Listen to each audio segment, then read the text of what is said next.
నమస్తే, నేను ఇందు. మంచు మనోజ్ అండ్ నారా రోహిత్ కాంబినేషన్లో అయితే భైరవ మూవీ రిలీజ్ కానుంది. అయితే దీనికి సంబంధించి మంచు మనోజ్ అండ్ విజయ్ డైరెక్టర్ చేసిన వ్యాఖ్యలు అయితే ఇప్పుడు సంచలనంగా మారాయి. సో మరి దీని గురించి మాట్లాడడానికి మనతో పాటు సీనియర్ జర్నలిస్ట్ శ్రవణ్ వీర్లపాటి గారు ఇప్పుడు మనతో ఉన్నారు. నమస్తే సార్. నమస్తే అండి. సార్, ఇప్పుడు చూసుకుంటే మంచు మనోజ్ అండ్ నారా రోహిత్ కాంబినేషన్లో భైరవ మూవీ అయితే రిలీజ్ కానుంది. సో మరి ఈ ఈవెంట్లో మంచు మనోజ్ అండ్ విజయ్ డైరెక్టర్ కొన్ని సంచలన వ్యాఖ్యలు చేశారు శివయ్య అనే డైలాగ్కి సంబంధించి. సో ఏమంటారు సార్ దీని గురించి? భైరవ విజయ్ కనకమేడల దర్శకత్వంలో వస్తున్నటువంటి అతని 3వ చిత్రం. బెల్లంకొండ శ్రీను మెయిన్ క్యారెక్టర్, తర్వాత నారా రోహిత్ అండ్ మనోజ్ కూడా ఉన్నారు. వారికి ఈ మధ్య కాలంలో కొంచెం మల్టీ స్టార్ సినిమాగానే చెప్పుకోవచ్చు. ఒక అప్కమింగ్ అనేది మంచి సక్సెస్. ఆల్రెడీ 2 చిత్రాల్లో డైరెక్టర్ సక్సెస్ అయ్యాడు. ఇప్పుడు 3వ చిత్రం మంచి హైప్ ఉంది, మార్కెటింగ్ ఉంది, అన్ని రకాల ఉంది. మొదట కూడా ఆయన మీద కాన్ఫిడెంట్ ఉంది. సో మంచి ఎక్స్పెక్టేషన్స్ ఉన్నాయని చెప్పడం. కాంబినేషన్ కూడా మంచి కమర్షియల్ ఫార్ములాతో వస్తున్నాడు. బిజినెస్ అంటే ఒక రీమేక్ ఫిల్మ్ అంటే ఒక బయ్యర్లకు వాళ్ళకు ఒక క్యారెక్టర్, ప్రేక్షకులకి కాంబినేషన్, ఇట్లా ఏది చూసినా కూడా ఒక సేఫ్టీ ప్రాజెక్ట్ వస్తున్నాడు. సడన్ గా ఇప్పుడు ఆ ప్రాజెక్టు మీద విమర్శలు, రిలీజ్ కు ప్రాబ్లం అవుతుందా అన్న రేంజ్ లో ఇప్పుడు టాక్స్ వినపడతాం. ఏంటంటే నిన్నగాక మనం చూసాం లైలా చిత్రం రిలీజ్ అప్పుడు. లైలా చిత్రం మూవీ రిలీజ్ అప్పుడు కూడా పృథ్వీ గారు కొన్ని సంచలన వ్యాఖ్యలు చేశారు. అది కూడా సెటైరికల్ గా చేయడం తోటి, పొలిటికల్ సెటైరికల్ చేయడం తోటి అది కాస్త అవతల పార్టీ అటు ఓపెన్ గా చెప్పవచ్చు వైఎస్ఆర్పీ పార్టీ వాళ్ళకి హర్ట్ అవ్వడం. ఇతరులకు కూడా కొంచెం అట్లా సినిమాలో చూడాలి, దీన్ని ఇట్లా ఎందుకు విమర్శించడం, బైకాట్ లైలా అని చెప్పేసి అప్పుడు హ్యాష్ ట్యాగ్ తో సహా సోషల్ మీడియాలో ట్విట్టర్ లాంటి దాంట్లో బైకాట్ హ్యాష్ ట్యాగ్ పెట్టేతో ఒక్కసారిగా సినిమా రిలీజ్ అవుతుందా కాదా. ఎందుకంటే నిర్మాత డబ్బులు పెట్టినాక సేల్ అవుట్ మెటీరియల్, అది అమ్ముకోవాలి, డబ్బులు తెచ్చుకోవాలి, పేరు ప్రఖ్యాతులు 2 రావాలి.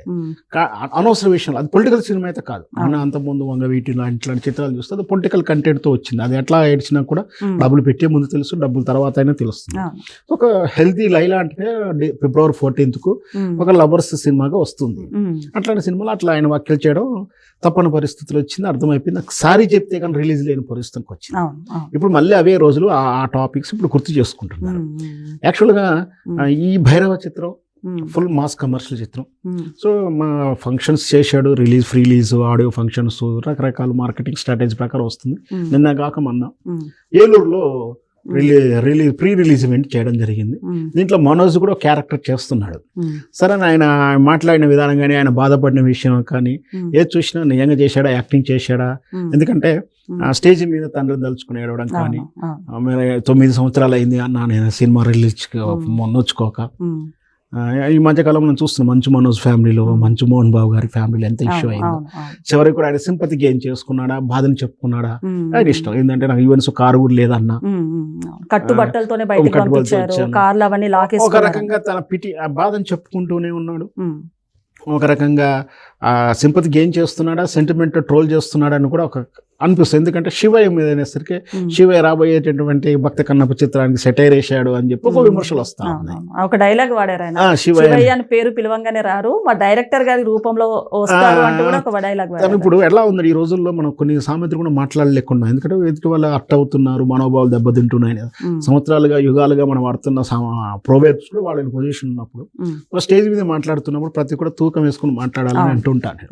సో అట్లా శివయ్య డైలాగ్ తోటి మనోజ్ మాట్లాడి మంచు ఫ్యామిలీని టార్గెట్ చేసుకొని తండ్రిని తన విధేయత ప్రదర్శిస్తూనే అన్నని మా విష్ణు మీద సెటైర్ వేసాడు అని అంటున్నది. ఇది ఒక విమర్శ జరుగుతూ ఉంది. ఈ టైంలో తాను సినిమా డైరెక్టర్ విజయ్ వచ్చేసి ఒక వాక్య చేశాడు. సినిమా సందర్భంగా చేశాడా, సినిమా సబ్జెక్ట్ పరంగా చేశాడా, సమకాలిక రాజకీయ ప్రకారం చేశాడా, ఒక వాక్య అయితే అన్నాడు. అదేంటి అంటే మనకు భగవద్గీతలో ఉంటుంది సంభవామి యుగే యుగే అని. అధర్మం రాజ్యం వెళ్తున్నప్పుడు ధర్మాన్ని రక్షించడానికి భగవంతుడు ఎప్పుడు వస్తుంటాడని చెప్పి సినిమాల్లో కూడా మనం సందర్భంగా వాడుతుంటాం.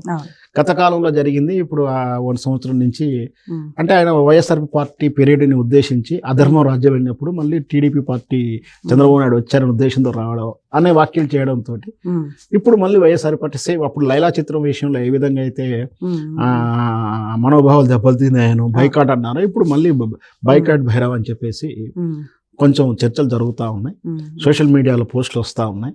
సో ఇట్లా సినిమా వేదికను రాజకీయ వేదికలుగా మార్చుకోవడంతో ప్రాబ్లమ్స్ వస్తున్నాయి. సినిమా అంటే ఇప్పుడు మన తెలుగు చిత్ర సీమలో, తెలుగే కాదు సౌత్లో ఎక్కువగా ఉంటుంది, సినిమాని రాజకీయాన్ని వేరు చేసి చూడలేని పరిస్థితులు ఉన్నాం. ఇంకా క్లియర్గా చెప్పాలంటే సినిమా, రియల్ ఎస్టేట్, రాజకీయం మూడు కూడా వేరువేరుగా లేవు. ఇందులో ఉన్నారు, అందులో పోతున్నారు, అందులో ఉన్న వాళ్ళు ఇందులో పోతున్నారు. లింకప్స్ ఉంటాయి. రియల్ ఎస్టేట్ ఉన్నవాడు సినిమా తీస్తాడు, సినిమాలో ఉన్నా కూడా పొలిటికల్ గా ఎదగాలని చూస్తారు, పొలిటికల్ ఉన్న వాళ్ళు రియల్ ఎస్టేట్ సంపాదించుకుంటాడు, సినిమా తీయాలని ఉంటుంది. ఈ పరిస్థితుల్లో రాజకీయం భ్రష్టు పట్టిన ఈ తరుణంలో కొంచెం కమర్షియాలిటీ ఉన్నటువంటి ఈ ప్లాట్ఫామ్స్, సినిమా పెట్టుబడి పెట్టి కోట్లలో పెట్టి ప్రొడ్యూసర్ వస్తున్నప్పుడు రాజకీయాలకు దూరంగా ఉంటే బాగుండేదని నా సలహా. సార్ ఇప్పుడు చూసుకుంటే నార్మల్ గా అంటే మీరు అన్నట్టు సమస్యలు కానివ్వండి, రాజకీయంగా కానీ మనుషుల పరంగా అందరికీ ఉంటాయి. అలాంటిది మీరు అన్నట్లు వేదిక పరంగా అది ప్రసంగించడం ఎంతవరకు కరెక్ట్ అంటారు? అదే నేను చెప్తున్నాను. ఈ రోజుల్లో మనం ఏ సామర్థ్యం కూడా మనం తరాలుగా మనం చిన్నప్పటి నుంచి విన్న, ఇంటి పక్క నుంచో తండ్రి నుంచో నైబర్హుడ్ నుంచో విన్న సామెతలు కూడా మనం మాట్లాడలేకపోతున్నాం. ఎందుకంటే పరిస్థితులు అలా ఉన్నాయి. అవతల కులాల వాళ్ళు, అవతల మతాల వాళ్ళు, అవతల వర్గీయులు ఇబ్బంది పడుతున్నారు.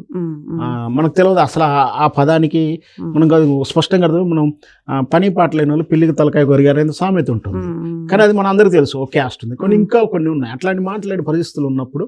ఇప్పుడు కమ్యూనికేషన్స్ వ్యవస్థ ఇంతగా డెవలప్ అవుతున్నప్పుడు మన ఒక వేదిక మీద మాట్లాడే వీడియోలో రికార్డ్ అవుతున్నప్పుడు అఫీషియల్ పోస్ట్లో ఉన్న వాళ్ళు, ఉన్నత హోదాలో ఉన్న వాళ్ళు, సమాజాన్ని ప్రభావితం చేయగలిగిన వాళ్ళు మాట్లాడేటప్పుడు జాగ్రత్తగా ప్రతి పదం తూకం వేసి మాట్లాడే రోజులు వచ్చాయి. అలాగే ఈ సినిమా ఈవెంట్లు కూడా నిన్ను నమ్మి 1 కోటి కాదు, సుమారు 5 కోట్లు, 10 కోట్లు, 100 కోట్లు, 40 కోట్లు ప్రాజెక్టు సినిమా పెట్టుతున్నప్పుడు నీ అన్మెచ్యూరిటీ వలన మెచ్యూరిటీ లేకపోవడం, లేదా నీకు కావాలని టార్గెట్గా నిన్న పృథ్వీ మెచ్యూరిటీగా అన్మెచ్యూరిటీగా మాట్లాడలే, కావాలనే మాట్లాడాడు.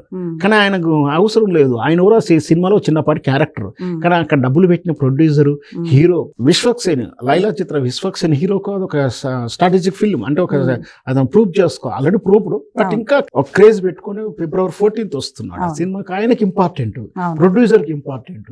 మరి అనవసరంగా కదా అన్మెచ్యూరిటీగా వచ్చి మాట్లాడాడు కదా. ఆయన చేసిన పొలిటికల్ పార్టీ వేరు, మీటింగ్ వేరు. ఆయన మళ్ళీ కొన్నాళ్ళు వైఎస్ఆర్ పార్టీలో ఉన్నాడు, కొన్నాళ్ళు టీడీపీలో ఉన్నాడు, మళ్ళీ కొన్నసారి అట్లా ఉంటాడు, ఇట్లా ఉంటాడు. సో వాళ్ళ యొక్క బాధనేదో, వాళ్ళు పెట్టిన కోట్ల రూపాయల విలువేదో కూడా అన్మెచ్యూర్గా మాట్లాడాడు. తర్వాత క్షమాపణ చెప్పాడు అనుకోండి, ఎవరికి కావాలి క్షమాపణలు? మాట్లాడేటప్పుడు దగ్గర పెట్టి మాట్లాడాలి. అలాగే ఈ నిన్న మాట్లాడినటువంటి మనోజ్ అయినా సరే తన బాధ చెప్పుకుండొచ్చు, బాధ అని అనిపిస్తుంది, కానీ ఇతర వాళ్ళు ఎలా రిసీవ్ చేసుకుంటారో కూడా చూడాలి. ఇది తగదన్నట్టు కూడా విజయ్ కుమార్ గారు మాట్లాడిన దాన్ని బట్టి కూడా దానికి కూడా ఇప్పుడు పార్టీ రాజకీయాల్లోకి ఇన్వాల్వ్మెంట్ ఉంది కాబట్టి ఖచ్చితంగా వాళ్ళు అబ్జెక్షన్ చెప్తున్నారు. ఈ డైరెక్టర్ కాదు, భవిష్యత్తులో ఇంకే చిత్రం నుంచి ఏ డైరెక్టర్ స్టేజ్ మీద మాట్లాడినా, ఏ హీరో మాట్లాడినా, ఏ ఆర్టిస్ట్ స్టేజ్ ఎక్కినప్పుడు రాజకీయాలకు దూరంగా ఉంటూ, ఒకవేళ ఆయన వ్యక్తిగత రాజకీయ పార్టీ ఇష్టం ఉండొచ్చు, ఇష్టం కూడా లేకపోవచ్చు, సినిమా నీది కాదు, నువ్వు నిర్మాత, నీ ఇష్టం ఎట్లా అయినా మాట్లాడు. నీ వెనక నిన్ను నమ్మి కోట్ల రూపాయలు పెట్టిన వాళ్ళు ఉంటారు కాబట్టి, ఆ నిర్మాతని నమ్మి కొన్న డిస్ట్రిబ్యూటర్లు ఉంటారు, వాళ్ళకు ఒక 5 నుంచి 10 మంది ఫ్యామిలీస్ నిజంగా కొంతమంది ఉంటుంది, వాళ్ళ జీవితాలు ఆగమైపోతాయి. కాబట్టి సినిమా వేదికల మీద మాట్లాడే వాళ్ళు ఒళ్ళు దగ్గర పెట్టుకొని మాట్లాడాలి. అట్లాంటి వాళ్ళని స్టేజ్ ఎక్కనియొద్దని నా ఉద్దేశం. సార్ ఇక్కడ మనం చూసుకుంటే అంటే 2 రకాలుగా ప్రజలు దీన్ని వ్యాఖ్యానిస్తున్నారు. అంటే ఓ రకంగా మంచు మనోజ్ గారు అయితే ఎమోషనల్ అయ్యారు, తన బాధను కంట్రోల్ చేసుకోలేక ఇలాంటి వ్యాఖ్యలు చేశారని ఇలా చెప్తున్నారు.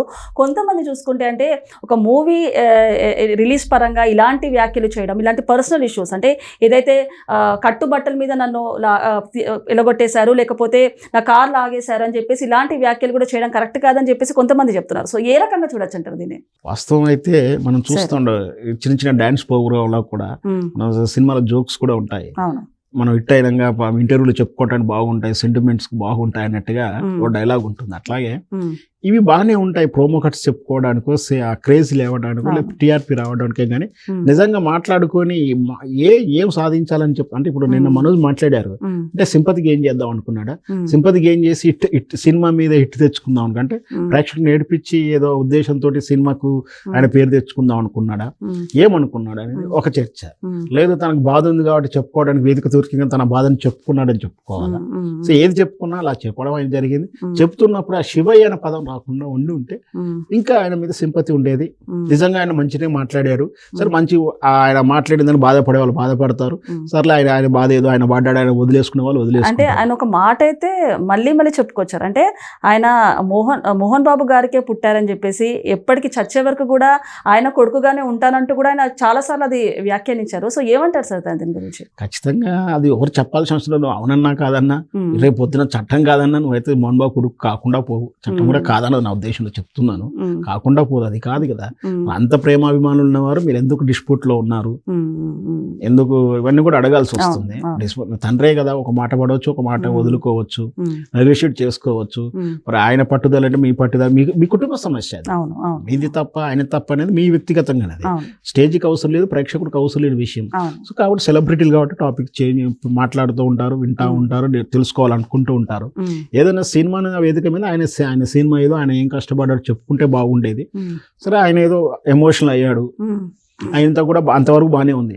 ఎక్కడైతే కన్నప్పకు డైలాగ్ కొట్టాడో, కన్నప్పకు కంపారిటివ్ గా సెటైర్ తగులుతుంది అనిపించినప్పుడే కొంచెం విమర్శలు ఇచ్చాల్సి వస్తుంది. అది ఇంటెన్షనల్ గానే టార్గెట్ చేసినప్పుడు టెక్నిక్ ప్లే చేసావా, చీప్ టెక్నిక్స్ సినిమా మీదనో, సినిమా హై పెంచుకోవడానికో, లేదా నీకు సింపతి గెయిన్ చేసుకోవడానికి ప్లాన్ చేసుకున్నావా అని ఇట్లా అర్థం వస్తుంది. సరే ఏదన్నా ఆయన వరకు అలాగే ఉంటే బాగుండేది. ఆ శివయ్య ఆ కన్నప్పకు వెళ్లకుండా ఉండే బాగుండేది. విజయ్ డైరెక్టర్ మాట్లాడేందుకు కూడా రాజకీయాల ఉద్దేశంగా మాట్లాడకుండా తన సినిమా గురించి ఏదైనా మాట్లాడుంటే బాగుండేది. Okay sir, thank you.